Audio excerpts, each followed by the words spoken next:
Sebelum belajar, Bu Guru mau membuat keyakinan kelas dulu ya. Siapa yang sudah tahu keyakinan kelas? Apa itu keyakinan kelas? Keyakinan kelas itu adalah kesepakatan antara anak-anak dengan ibu guru di saat belajar di dalam kelas.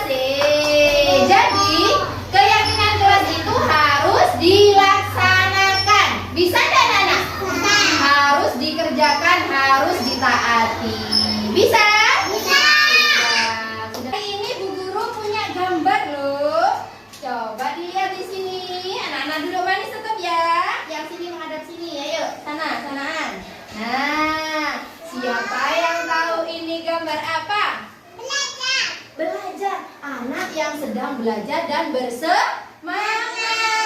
Jadi anak-anak kalau sedang belajar di kelas harus apa? Harus memperhatikan dan harus semangat. Nah, jadi hari ini Bu Guru mau membuat keyakinan kelas ya. Di antaranya ada gambar-gambar di sini. Salah satunya termasuk keyakinan kelas kita. Jadi ini anak yang semangat belajar, apakah termasuk keyakinan kelas? Masuk. Iya, anak-anak semangat tak? Jadi ini ya masuk ya, anak-anak harus tetap semangat. Kemudian gambar yang kedua, gambar apa ini? Anak yang sedang merapikan mainan. Apakah anak-anak sudah melaksanakan ini? Sudah? Kalau selesai main, dirapikan, ditaruh lagi ke tempatnya. Sudah kan ya? Sudah. Jadi anak-anak yang kedua keyakinannya merapikan mainan ke tempatnya. Yang ketiga gambarnya apa ini? Bu Guru yang sedang apa itu? Berbicara atau menerangkan anak-anak. Jadi kalau Ibu Guru sedang berbicara, anak-anak harus memperhatikan dan mendengarkan. Kemudian kalau berbicara saling bergantian. Kalau Bu Guru bicara jangan bicara juga. Jadi harus bergantian. Bagus. Nah, kemudian gambar yang ini, gambar apa ini? Berpelukan atau saling apa ini? Menyayangi. Tepuk tangan buat Banur. Jadi keyakinan kelas kita selain mendengarkan guru sedang berbicara atau bergantian, menyayangi, saling menyayangi sesama teman. Boleh nggak bertengkar dengan teman? Iya. Selanjutnya ini ada anak yang ada anak yang tidak merapikan mainannya. Boleh apa tidak? Iya. Anak-anak tidak merapikan mainan apa tidak? Sudah merapikan mainan ya? Jadi ini tidak termasuk keyakinan kelas. Bu Guru ambil ya. Nah, Bu Guru lepas dah. Karena anak-anak sudah melaksanakan atau merapikan mainan ke tempatnya. Iya, sudah membereskan. Bagus. Kemudian yang ini sayang, anak yang sedang apa ini? Membuang sampah pada tempatnya ya. Berarti ini termasuk keyakinan kelas kita karena anak-anak sudah membuang sampah pada tempatnya. Kemudian ini anak yang mengerjakan tugas sampai selesai. Apakah anak-anak sudah melaksanakan? Iya. Apakah tugasnya anak-anak sudah selesai semua? Bagus ya.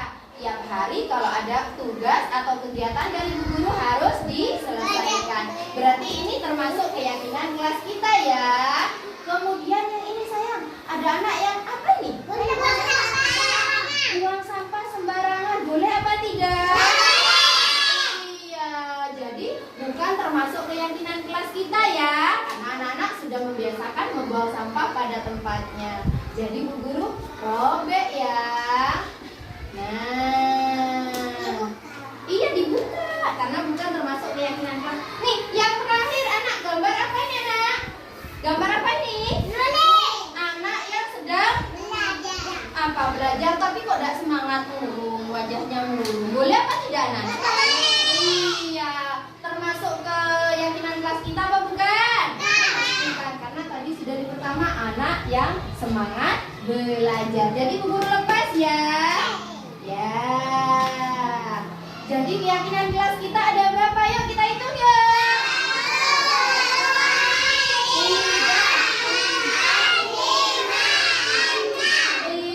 ada 6. Bu Guru ulang lagi ya. Yang pertama anak ya. Oh, 1, 2, 3, 4, 5, 6. Ada 6. Bu Guru ulang lagi. Keyakinan kelas kita kelompok A2. Yang pertama, semangat belajar. Yang kedua, merapikan mainan ke tempatnya. Yang ketiga apa, Mbak? Iya, mendengarkan saat ibu guru berbicara. Dan kalau berbicara harus bergantian. Yang keempat, saling apa ini? Saling menyayangi sesama teman dan tidak boleh bertengkar. Selanjutnya, membuang sampah pada tempatnya. Dan yang terakhir apa? Mengerjakan tugas sampai dengan selesai. Oke, jadi kesepakatan kelas ini, keyakinan kelas ini harus kita sepakati, ya, harus kita taati, harus kita laksanakan. Bisa tidak, anak-anak? Bisa. Karena anak-anak sudah sepakat, nanti tangannya anak-anak ditempel di sini. Bisa tidak? Nih, Bu Guru kasih contoh ya. Ditempel di sini, kemudian jempolnya di sini. Bisa? Iya. Anak-anak tadi kan sudah sepakat dengan keyakinan kelas kita yang ada berapa tadi? 6. Karena anak-anak sudah sepakat, maka dari itu Bu Guru minta anak-anak untuk menyetempel. Stempel pakai jempol. Bu Guru kasih contoh ya. Nih, misalkan di sini. Ini Bu Guru setuju dengan keyakinan kelas ini. Ayo bergantian ya, dari Mbak Amel. Ayo Mbak Amel. Ayo berdiri saya. Berdiri saya. Nah, ayo yang lain. Ayo Mbak Vita. Mbak Vita dulu. Sini saya berdiri nak, berdiri. Bergantian. Ayo berdiri nak. Ya. Mau ditaruh di mana? Di sini, di sini, di sini, di sini. Boleh berdiri, ayo. Ayo sayang. Iya boleh. Ya. Bagus. Kemudian Raffi. Ya sebentar nak, bergiling sayang ya. Ya Raffi. Di mana Mas Raffi? Oh iya, bagus ya, Mbak Nur. Ayo Mbak Nur. Pelan-pelan nak. Yuk, di mana Mbak Nur? Yuk, Mbak Suci. Mau yang banyak boleh. Di sini, di sini, di sini. Ayo, di mana? Ya. Kemudian Mas Adit. Ayo Mas Adit. Ya, di mana Mas Adit? Ya, oh kecil sekali. Mas Adit.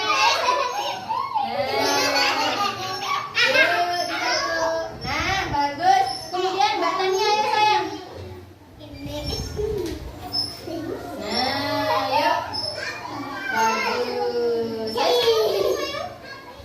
Mbak, siapa ini? Aisyah. Ayo.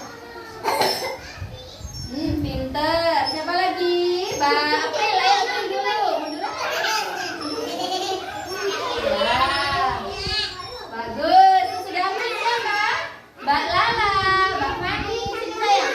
Lala, kemudian Mbak Fani. Yuk, di mana?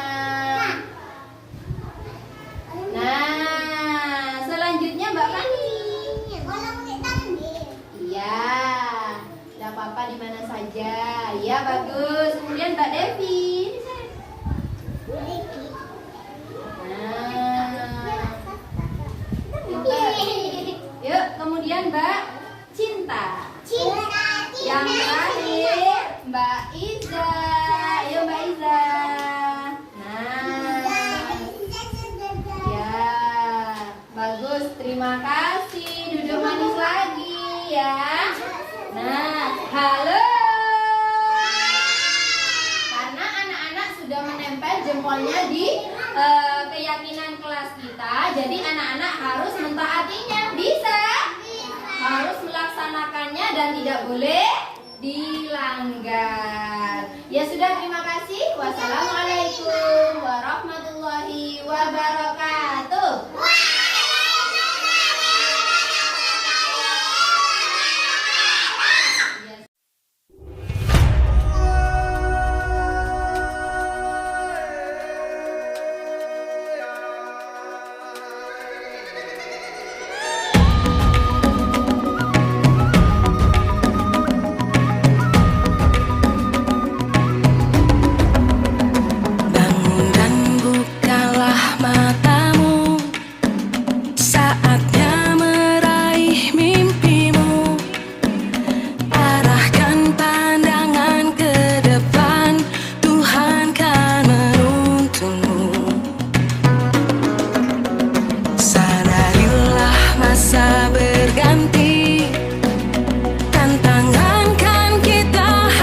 Assalamualaikum warahmatullahi wabarakatuh. Waalaikumsalam warahmatullahi wabarakatuh. Alhamdulillahirabbil alamin. Shallallahu wasallam ala asrofil anbiya wal mursalin Sayyidina Muhammad wa ala alihi wa sahbihi ajma'in, amma ba'du. Yang kami hormati Kepala TK dan PAUD segugus 6, rekan-rekan sekalian, guru-guru TK dan PAUD yang berbahagia. Alhamdulillah, puji syukur kita haturkan kehadirat Allah Subhanahu wa taala atas limpahan rahmat, nikmat serta hidayahnya sehingga pada siang hari ini kita bisa melaksanakan kegiatan pertemuan rutin, yaitu pertemuan gugus 6 dalam keadaan sehat walafiat. Salawat serta salam senantiasa terlimpah curahkan pada junjungan kita Nabi besar Muhammad sallallahu alaihi wasallam yang telah menunjukkan kepada kita alam kejahilan menuju alam kebenaran. Ibu-ibu sekalian yang berbahagia, pada hari ini kita akan melaksanakan kegiatan sosialisasi budaya positif oleh calon guru penggerak Angkatan 7 Kabupaten Probolinggo, dan mudah-mudahan nantinya apa yang disampaikan bisa memberikan manfaat kepada kita semua. Amin amin ya rabbal alamin. Sebelum acara ini kita lanjutkan, marilah kita buka dulu dengan pembacaan suratul Fatihah. Semoga nantinya apa yang kita dapat bisa bermanfaat untuk lembaga kita masing-masing. Ala hadiniya wa ala kulli niyatin sholli al-Fatihah. Alhamdulillahirabbil alamin arrahmanir rahim maliki yaumiddin iyyaka na'budu wa iyyaka nasta'in ihdinas siratal mustaqim siratal ladzina an'amta 'alaihim ghairil maghdubi 'alaihim waladdallin. Amin. Untuk selanjutnya yaitu pemaparan dari Ibu Nani. Untuk itu waktu dan tempat kami persilakan. Assalamualaikum warahmatullahi wabarakatuh. Waalaikumsalam warahmatullahi wabarakatuh. Terima kasih saya ucapkan pada ibu-ibu semua yang sudah meluangkan waktunya menghadiri kegiatan kegiatan rutin gugus PAUD 6. Dan pada kesempatan kali ini saya juga ingin mensosialisasikan budaya positif oleh saya calon guru penggerak Angkatan 7 Kabupaten Probolinggo. Baik, akan saya mulai ibu ya. Budaya positif.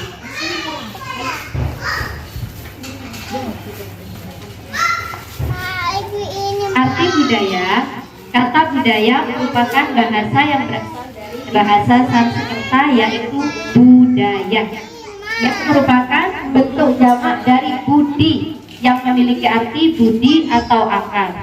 Sedangkan dalam bahasa Inggris, budaya dikenal dengan kata budaya, yang berasal dari bahasa Latin color, yang memiliki arti mengolah atau mengerjakan. Budaya merupakan pola atau cara hidup yang terus berkembang oleh sekelompok orang dan diturunkan kepada generasi berikutnya. Itu artinya budaya, Bu ya. Next. Nah, selanjutnya budaya positif. Budaya positif di sekolah ialah nilai-nilai, keyakinan-keyakinan, dan kebiasaan-kebiasaan di sekolah yang berpihak pada murid dapat berkembang menjadi pribadi yang kritis, penuh hormat, dan tanggung jawab. Apakah ibu-ibu sudah mengetahui budaya positif? Sepi ya? Belum tahu ya? Iya, biasanya yang saya tahu dah, positif itu apa sih? Kebaikan. Baik ya, ya. Biasanya positif itu tentang kebaikan atau hal-hal yang baik. Jadi kalau kebaikan dikerjakan dan itu bisa disebut budaya positif. Ya. Dilanjut, kebiasaan positif. Perubahan paradigma budaya positif. Papat William Glasser dalam kontrol teori untuk meluruskan beberapa miskonsepsi tentang kontrol, ilusi guru mengontrol murid, ilusi bahwa semua penguatan positif, aktif dan bermanfaat, bahwa kritik membuat orang merasa bersalah dan dapat menguatkan karakter. Kemudian yang terakhir, ilusi bahwa orang dewasa memiliki hak untuk memaksa. Nanti penjelasannya setelah ini Bu ya. Ini menurut Dr. William Glasser ya. Kontrol teorinya. Lanjut. Ibu, ilusi guru mengontrol murid. Pada dasarnya kita sebagai guru tidak dapat memaksa murid untuk berbuat sesuatu. Ya. Jikalau murid tersebut memilih untuk tidak melakukannya, walaupun tampaknya kita sedang mengontrol perilaku murid tersebut, hal ini murid tersebut sedang mengizinkan dirinya dikontrol.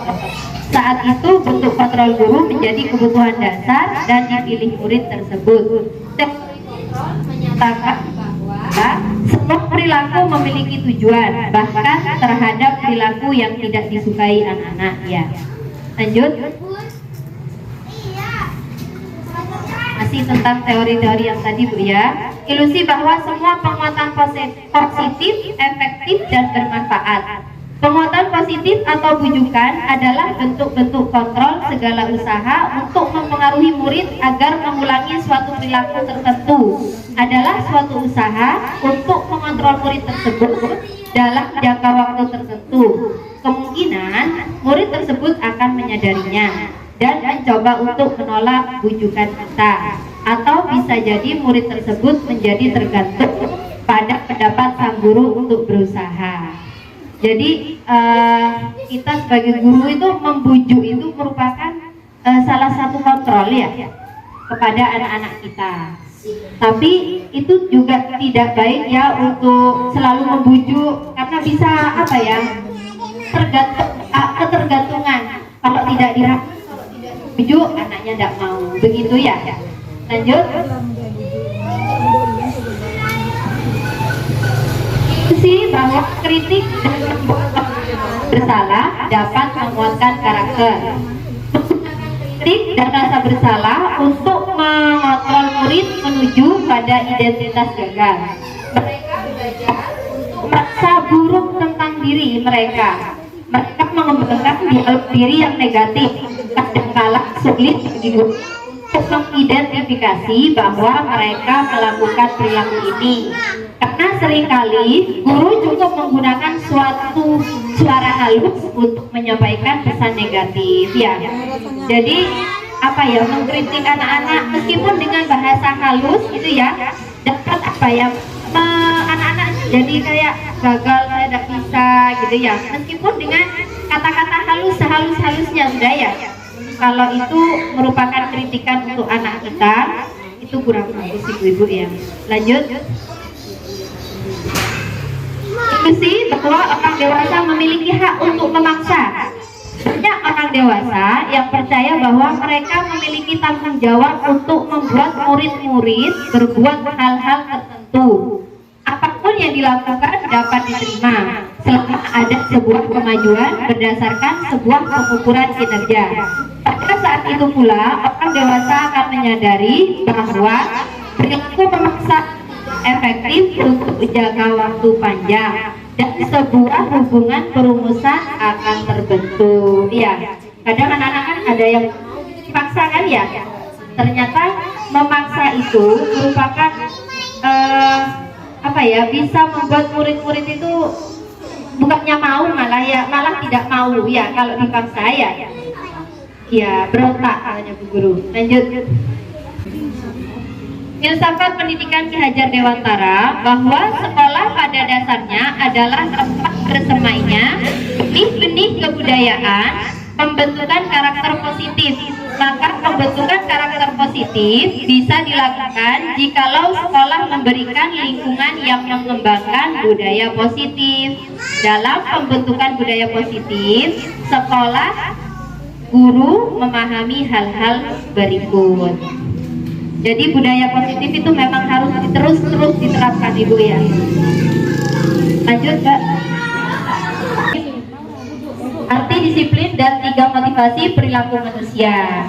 Disiplin berasal dari bahasa Latin disciplina yang artinya belajar. Kata ini berkonotasi dengan disiplin dan murid-murid Socrates dan Plato. Disiplin diri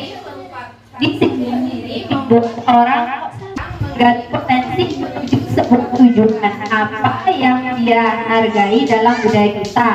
Makna kita disiplin telah berubah menjadi dilakukan seseorang pada orang lain untuk mendapatkan kepatuhan.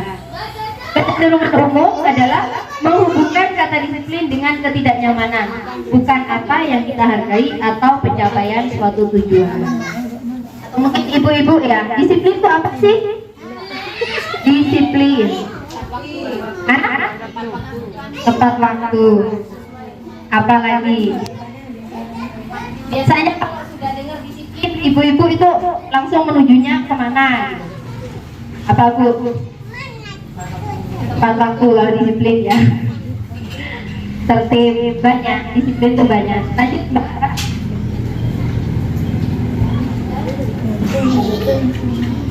Nah, ini ketika mendengar kata disiplin, Apa yang terbayang di benak Anda, ayo, Apa yang terlintas di pikiran Anda. Tadi sudah ada yang ngomong disiplin itu tertib, tepat waktu, gitu ya. Ternyata disiplin juga sering dihubungkan dengan hukuman. Padahal arti disiplin dan 3 motivasi perilaku manusia. Disiplin dan 3 motivasi perilaku manusia. Disiplin berasal dari bahasa Latin disciplina yang artinya belajar. Makna asal kata dari kata ini berkonotasi dengan disiplin dari murid-murid Socrates dan Plato. Disiplin diri membuat orang menggali potensinya menuju sebuah tujuan. Apa yang dihargai dalam budaya kita, makna kata disiplin telah berubah menjadi sesuatu yang dilakukan seseorang pada orang lain untuk mendapatkan kepatuhan. Kecenderungan umum adalah menghubungkan kata disiplin dengan ketidaknyamanan, bukan apa yang kita hargai atau pencapaian suatu tujuan. Next. Operator. Nah, tadi ya. Di antaranya budaya positif bisa terlaksana dengan 1. 3 motivasi perilaku manusia. 1. Untuk menghindari ketidaknyamanan atau hukuman. Biasanya disiplin kita ya, biasanya yang sering kita disiplin ya, karena tidak nyaman dengan atasan misalkan. Bukan karena kesadaran diri. Saya mau datang cepetan, bukan karena saya bukan karena saya sadar disiplin itu baik untuk saya, tapi karena takut saya ke kepala sekolah ya, takut apa ya, misalkan kalau PNS itu takut apa, kalau absennya apa biasanya hangus ya, TBP-nya atau honornya ya. Jadi karena merasa karena menghindari ketidaknyamanan atau hukuman saja, takut di kepala sekolah saya mendisiplin, bukan nggak ada kepala sekolah saya tetap disiplin, bukan seperti itu. Kedua, untuk mendapatkan imbalan atau penghargaan dari orang lain. Saya mau disiplin karena disiplin itu nanti saya dapat door prize misalkan ya. 3, untuk menjadi orang yang mereka inginkan dan menghargai diri sendiri dengan nilai-nilai yang mereka percaya. Jadi disiplin itu kalau dari dirinya sendiri, ada nggak ada kepala sekolah saya harus tetap disiplin, dapat apa tidak dapat hadiah atau door prize saya harus tetap disiplin, gitu ya. Lanjut. Jadi orang yang mereka inginkan dan menghargai diri sendiri dengan nilai-nilai yang mereka percaya. Mereka melakukan sesuatu karena nilai-nilai yang mereka yakini dan mereka hargai ya. Mereka melakukannya karena ingin menjadi orang yang melakukan nilai-nilai yang mereka yakini tersebut. Dan itu salah satu motivasi yang akan membuat seseorang memiliki disiplin positif. Karena motivasi berperilakunya bersifat internal, bukan eksternal ya. Dari dalam diri kita sendiri, bukan dari luar ya. Lanjut. Yang kedua, keyakinan kelas, hukuman dan penghargaan. Untuk untuk terbentuknya budaya positif, pertama-tama perlu diciptakan dan disepakati keyakinan-keyakinan atau prinsip-prinsip dasar bersama di antara para warga kelas. Ya, keyakinan yaitu nilai-nilai kebijakan atau prinsip-prinsip universal yang disepakati bersama secara universal, lepas dari latar belakang suku, negara, bahasa maupun agama. Menurut dosen 1998, suatu keyakinan akan lebih memotivasi seseorang dari dalam atau memotivasi secara intrinsik. Lanjut. Mengapa keyakinan kelas? Mengapa bukan peraturan kelas saja?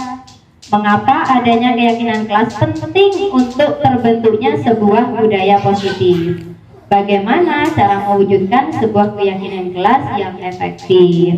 Ya, di sini saya mau menjelaskan perbedaan antara keyakinan kelas dan peraturan dalam kelas. Ya, kalau peraturan dalam kelas biasanya dibuat sama guru saja sepihak. Ya, Bu Guru membuat anak-anak datang ke kelas tepat waktu, terus mengucap salam, terus apa gitu ya. Itu peraturan kelas yang harus dipatuhi oleh anak-anak, ya, tanpa berkomunikasi atau minta pendapat sama anak-anak. Sedangkan untuk keyakinan kelas, kita sama anak-anak bersepakat, ya. Keyakinan kelasnya kita hari ini, misalkan di kelas A2, 1, membuang sampah pada tempatnya. Anak-anak tahu, iya Bu Guru, gitu kan ya. Bukan peraturan yang kita buat sendiri atau sepihak oleh guru.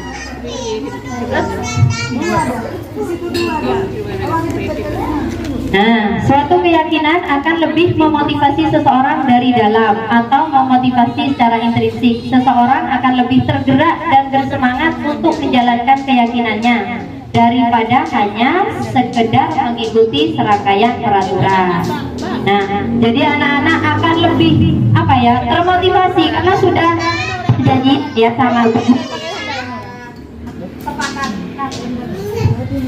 sudah kesepakatan dengan Ibu Guru. Keyakinan kelas kita A2 apa saja? Ini Bu Guru, ini Bu Guru, ini Bu Guru, ya. Jadi anak-anak itu, oh iya katanya Bu Guru harus begini, merapikan mainan sesudah selesai bermain, kemudian membuang sampah pada tempatnya, terus saling menyayangi sesama teman, tidak boleh bertengkar dengan teman, ya. Jadi kalau kalau ada kesepakatan dengan anak-anak itu, anak-anak tuh mudah untuk mengingatnya daripada cuma sekedar peraturan dibacakan. Aturan kelas kita anak-anak begini. Jadi masuk kanan, keluar kiri. Mereka tidak termotivasi, ya. Tapi beda dengan keyakinan kelas ini, mereka akan lebih semangat, lebih termotivasi, lebih mengingat untuk melaksanakannya, ya. Lanjut. Hukuman bersifat tidak terencana atau tiba-tiba. Hukuman bersifat satu arah dari pihak guru yang memberikan, dan murid hanya menerima suatu hukuman tanpa suatu diskusi atau pengarahan dari pihak guru, baik sebelum atau sesudahnya. Hukuman yang diberikan bisa berupa fisik maupun verbal, dan murid disakiti oleh suatu perbuatan atau kata-kata. Disiplin dengan bentuk sanksi atau konsekuensi sudah terencana atau sudah disepakati. Jadi beda Bu ya, kalau anak-anak tidak menyelesaikan tugas. Kalau kita cuman menerapkan peraturan, anak-anak tidak menyelesaikan tugasnya, kita cuman bilang kan ya, peraturannya harus menyelesaikan gitu. Tapi kalau sudah membuat keyakinan kelas, ya ayo keyakinan kelas kita apa? Oh iya Bu Guru, menyelesaikan tugas sampai dengan selesai. Jadi mereka termotivasi untuk menyelesaikannya, ya. Lanjut.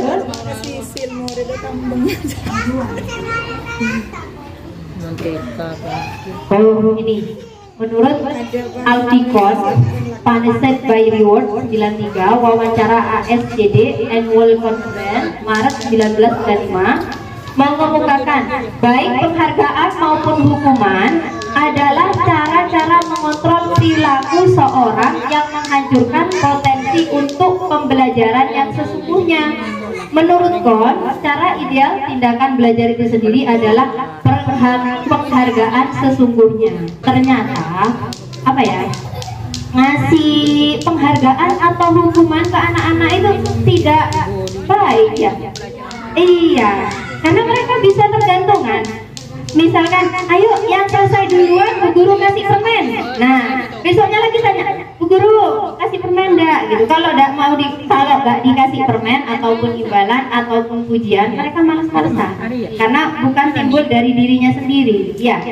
Karena butuh penghargaan karena mereka butuh penghargaan baik berupa ucapan atau mungkin barang. Iya. Jadi di sini sama-sama belajar Bu ya. Dan selanjutnya juga mengemukakan beberapa alasan mengapa penghargaan justru sama seperti menghukum seseorang. Oh, jadi ngasih sesuatu atau penghargaan ke anak-anak itu sama ternyata seperti menghukum. Kalau tidak selesai tidak boleh istirahat. Ya, ternyata itu tidak baik untuk bukan termasuk disiplin atau budaya positif Bu Ibu ya. Terus pengaruh jangka pendek dan jangka panjang. Penghargaan berlaku untuk mendapatkan seseorang melakukan sesuatu dalam jangka waktu pendek. Jika kita menggunakan penghargaan lagi dan lagi, maka orang tersebut akan bergantung pada penghargaan yang diberikan serta kehilangan motivasi dari dalam. Jika kita mendapatkan penghargaan untuk melakukan sesuatu yang baik, maka selain kita senantiasa berharap mendapatkan penghargaan tersebut lagi, kita pun menjadi tidak menyadari tindakan baik yang kita lakukan ya. Kadang juga berdampak negatif ke temannya ya. Kalau misalkan, oh cinta bagus sudah selesai, yang teman yang lain itu Bu guru ngasih tahu hasilnya, minta pujian juga gitu ya. Jadi jangka waktu pendek maupun panjang penghargaan itu sama halnya dengan menghukum. Lanjut Mbak.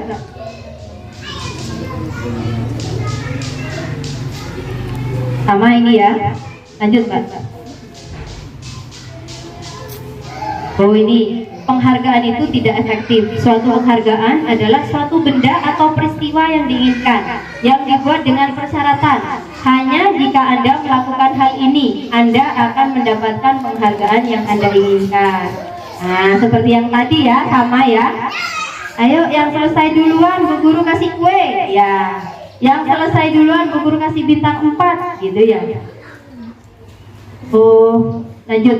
Ketika seseorang diberi penghargaan atau dipuji di depan orang banyak, maka yang lain akan merasa iri. Nah, tadi sudah saya jelaskan. Kalau Bu Guru sedang memuji temannya, teman-teman yang lain maka manggil-manggil Bu Guru, dikasih tahu hasilnya, kegiatannya. Lanjut Kak.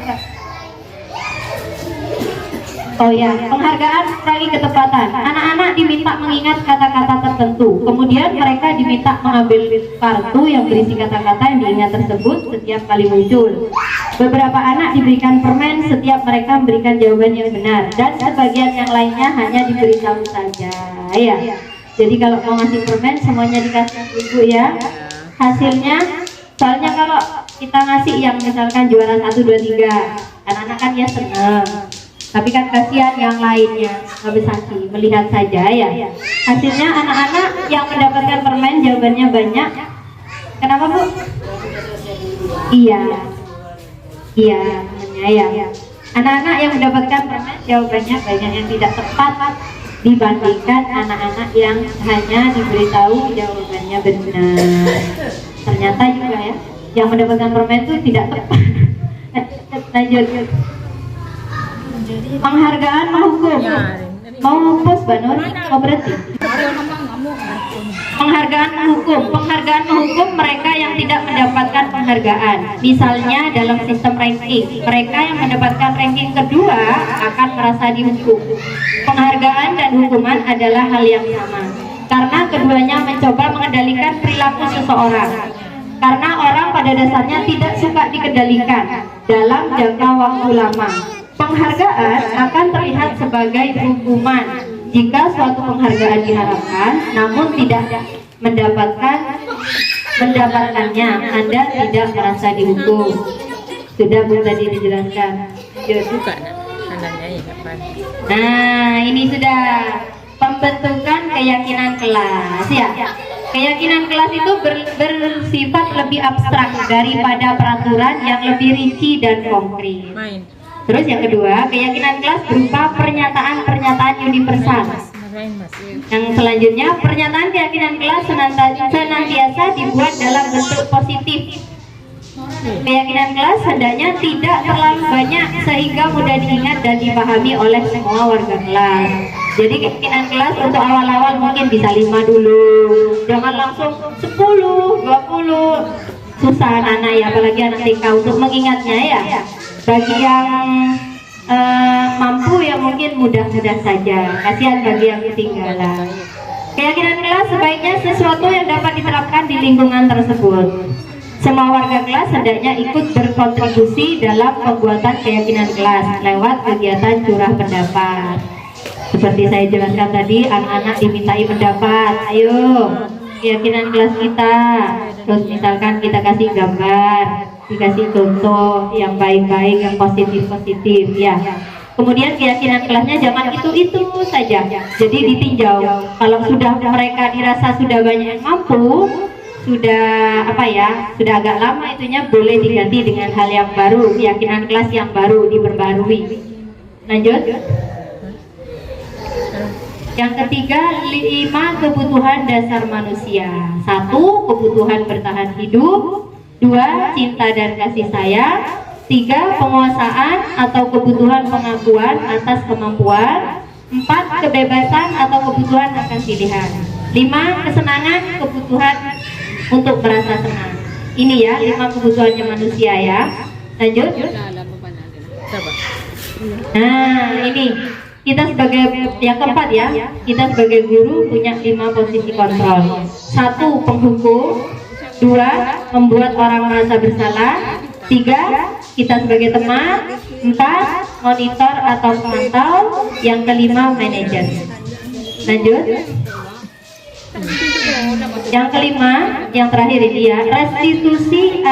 Segitiga restitusi. Restitusi adalah proses menciptakan kondisi bagi murid untuk memperbaiki kesalahan mereka, sehingga mereka bisa kembali pada kelompok mereka dengan karakter yang lebih kuat. Gosen 2004. Restitusi juga adalah proses kolaboratif yang mengajarkan murid untuk mencari solusi untuk masalah dan membantu murid berpikir tentang orang seperti apa yang mereka inginkan dan bagaimana mereka harus memperlakukan orang lain. Menurut Johnson Gosen 96, restitusi membantu murid menjadi lebih memiliki tujuan, disiplin positif dan memulihkan dirinya setelah berbuat salah. Penekanannya bukanlah pada bagaimana berperilaku untuk menyenangkan orang lain atau menghindari ketidaknyamanan, namun tujuannya adalah menjadi orang yang menghargai nilai-nilai kebijakan yang mereka percayai. Jadi segitiga restitusi ini seperti ini Bu ya. Anak-anak kita ada yang melakukan kesalahan, misalkan dari keyakinan kelasnya ada yang dilanggar, itu ya. Bukannya kita menghukum, tapi menanyakan, terus apa jawabannya, terus kemudian solusinya seperti apa, begitu ibu-ibu ya. Jadi ada apa namanya? Ada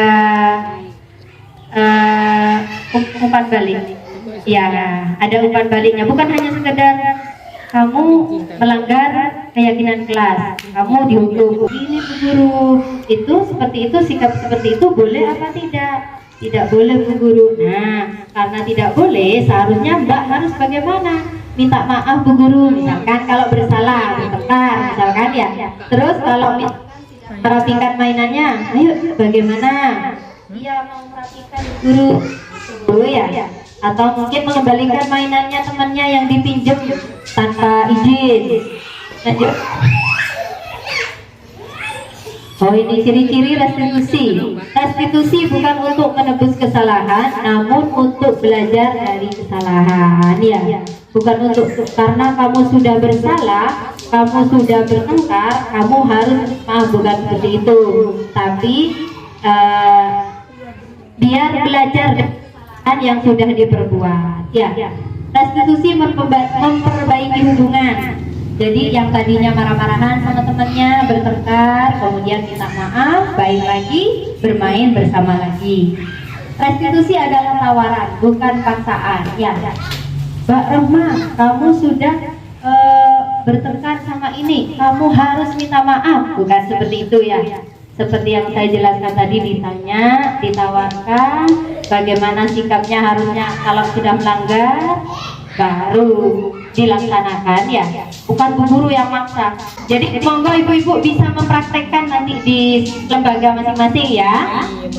Apa ya, saya sendiri banyak sekali ilmu dan pembelajaran dari modul ini ya. Oh, ternyata banyak salahnya saya ya.